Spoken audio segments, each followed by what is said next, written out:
The first scream didn't come from the cockpit, it came from the aisle, sharp and raw, slicing through the calm hum of cruising altitude.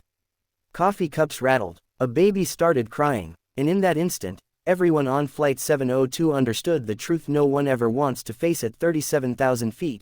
This plane was no longer just a plane. It was a weapon in the wrong hands. Lena Morales froze for half a second, fingers still wrapped around the handle of the beverage cart.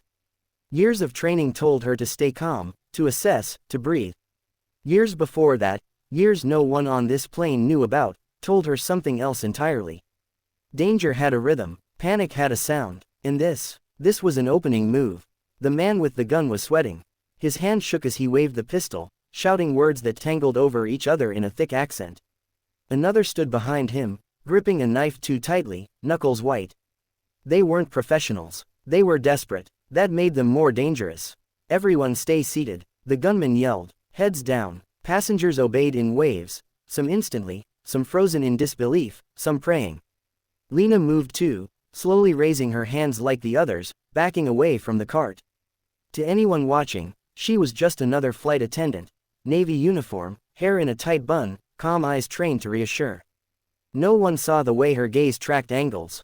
No one noticed how she counted steps to the cockpit door. No one guessed why her breathing never sped up. The cockpit door burst open under a heavy kick.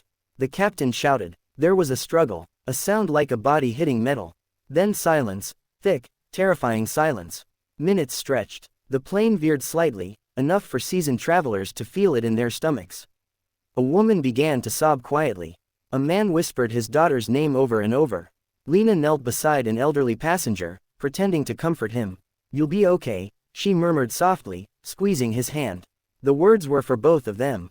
Her mind was already somewhere else, years back, over desert skies, with a different uniform biting into her shoulders and a different responsibility crushing her chest. She hadn't planned on flying again. Not like that. The hijacker with the gun returned from the cockpit, his expression triumphant and wild. We are changing course, he announced. Anyone who resists will die. That was the moment Lena made her decision. The opportunity came disguised as chaos. One of the hijackers shoved a passenger who tried to stand, drawing the other's attention. The gunman turned his head. Just for a second, Lena moved. She slammed the cart forward with everything she had, metal crashing into bone. The gun fired, a deafening crack that sent screams ricocheting through the cabin, but the bullet went wild, tearing into the ceiling. Lena didn't stop. She drove her shoulder into the man's chest, following through the way muscle memory demanded.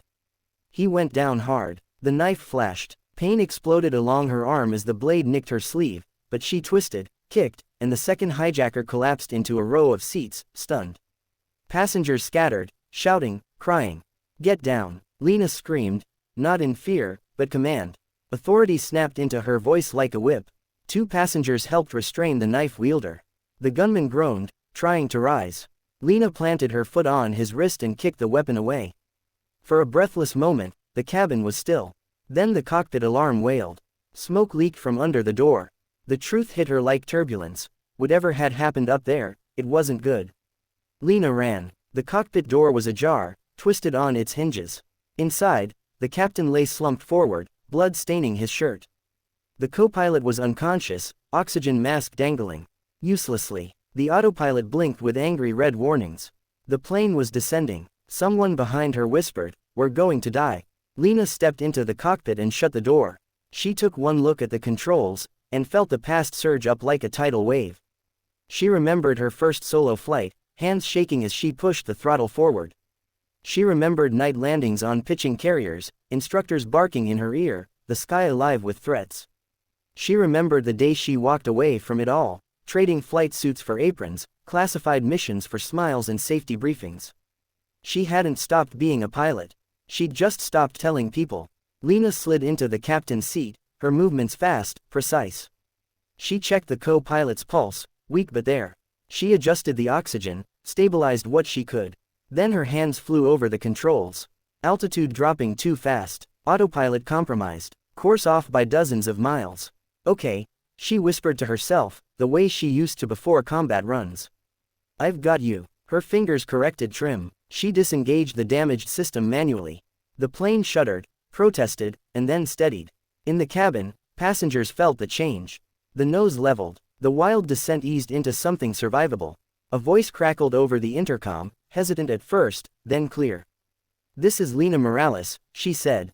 "I know you're scared, but listen to me. The hijackers are contained. The captain is injured. I am flying the aircraft." Murmurs rippled through the cabin. "I was trained for this," she continued. "And I will not let this plane fall." There was something in her tone, steady, unbreakable, that quieted the panic. People clutched armrests. Strangers held hands. Somewhere, someone started to pray again, but softer this time. Radar contact came and went. Storm clouds loomed ahead, thick and unforgiving. Lena adjusted course, threading the aircraft through towering walls of turbulence. The plane bucked violently. Overhead bins popped open, spilling bags. Screams returned. She flew through it anyway. Every decision mattered. Every second counted. She was alone in that cockpit, carrying hundreds of lives with no margin for error. Sweat trickled down her spine. Her injured arm burned, but her focus narrowed to a razor's edge. Hours seemed to pass. In reality, it was minutes. Finally, a runway appeared through the haze, lights shimmering like a promise. "Prepare for emergency landing," Lena announced. "Brace position." The descent was rough. The landing gear resisted, then locked. The ground rushed up too fast. Tires screamed. The plane slammed down, skidding, bouncing, then slowing. When it stopped, silence fell like a held breath. Then cheering erupted. People cried openly, laughed hysterically, collapsed into one another's arms. When the doors opened and fresh air rushed in, it felt like rebirth. Lena stayed in the cockpit until medics arrived. Only then did she stand, legs shaking, reality crashing in. As she walked through the cabin, passengers reached for her, hands brushing her sleeve, voices breaking as they thanked her. One little boy looked up at her with wide eyes. "Are you a superhero?" he asked. Lena smiled, tears finally spilling over. "No," she said softly. "Just someone who didn't give up." Later, as the sun rose over the tarmac and the chaos settled, an officer asked her why she'd never told anyone about her past. Lena looked back at the plane, at the people alive, because she'd stepped forward when it mattered. "Because sometimes," she said, "you don't need a title to do the right thing. You just need courage." And in that moment, her story became more than a miracle in the sky. It became a reminder that strength often hides in plain sight, that ordinary people can rise to extraordinary heights, and that when fear takes control, one brave soul can still take the controls back.